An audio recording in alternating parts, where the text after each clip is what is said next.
Notre collègue Richard Ouessou du Bénin s'est interrogé sur le fait de savoir si au Bénin on n'allait pas de fait vers une sélection naturelle depuis 2019 du fait de l'avènement d'un nouveau système partisan et d'un code électoral hyper restrictif qui a donc vu passer le nombre de partis de plus de 200 à une dizaine aujourd'hui et générer de fait une bipolarisation de l'Assemblée nationale.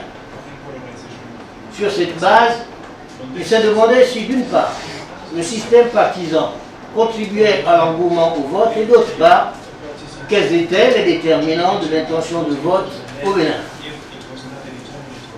Ce faisant, il émet trois hypothèses. 1. Ceux qui font confiance à la commission électorale, aux partis de la mouvance, sont plus enclins à voter aux élections présidentielles. 2.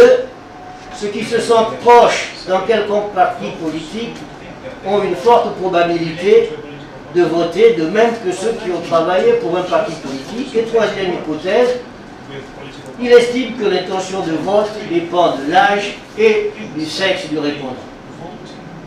Alors, partant de la première hypothèse, faudrait-il en déduire que les électeurs proches de l'opposition seraient plus facilement gagnés par le désintéressement et donc par l'abstention que ceux de la mouvance présidentielle, et si oui, pourquoi, au-delà, bien entendu, de l'efficacité supposée, et peut-être bien réelle, du président Talon. Nous avons ensuite écouté notre collègue André Adjo, dont la communication avait pour titre « Comprendre l'électorat pour mieux caractériser le système partisan au Gabon », proposition d'une démarche méthodologique pour y parvenir. André Adjo, en voulant comprendre l'électorat gabonais, pose comme premier postulat l'environnement dans lequel les règles de compétition électorale seraient perçues comme partiales. Ce qui constituerait le point de départ de la suspicion et plus tard de la contestation post-électorale. Sur le plan méthodologique, il nous a prévenu de la difficulté, sinon de l'impossibilité, selon ses propres termes, de recycler en Afrique les paradigmes éprouvés ailleurs du fait des conditions d'émergence des partis et de la réalité sociologique et historique des espaces sur lesquels ils se déploient. Partant donc de cet impératif, il propose d'insister sur les facteurs explicatifs et les motivations d'adhésion à un parti politique autant que les valeurs ou principes qui guident l'engagement politique au Gabon. Dès lors, André Adjo est conduit au constat suivant selon lequel l'électeur joue sur deux registres.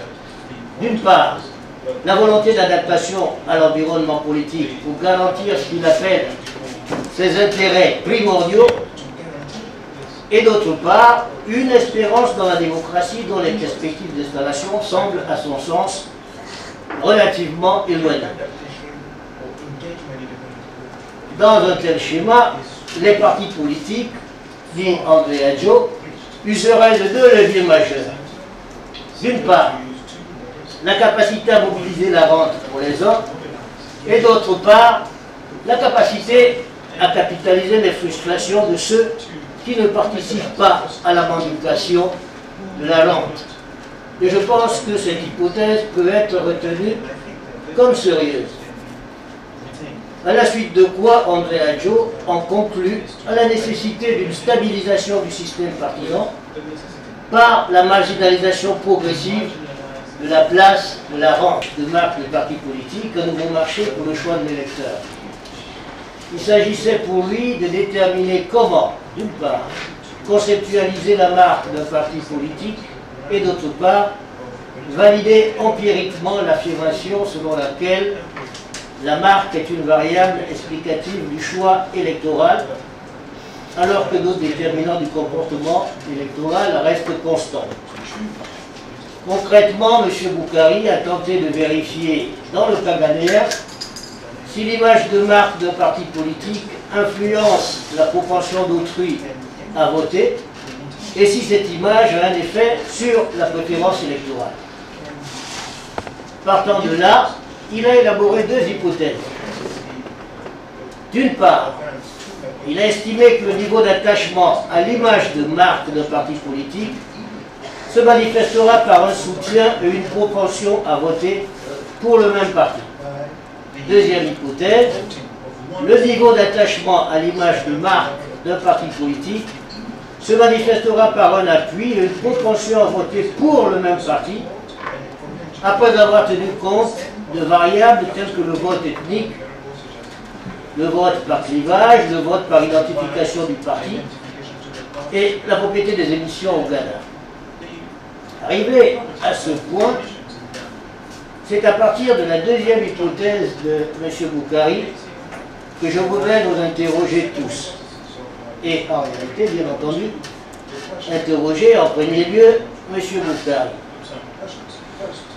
Au regard de ce qui précède, sur la base de deux partis de son choix,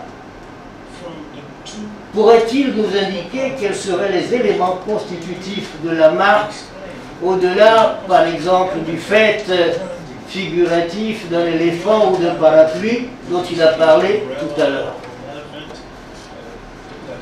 À cet égard, le vote ethnique, pour ne prendre que lui, doit-il être différencié et séparé de la marque véritablement? Je dis par là, est-ce que l'ethnie n'est pas un élément constitutif, sinon parfois même la marque exclusive de la plupart de nos appareils politiques, que ceci soit implicite ou explicite?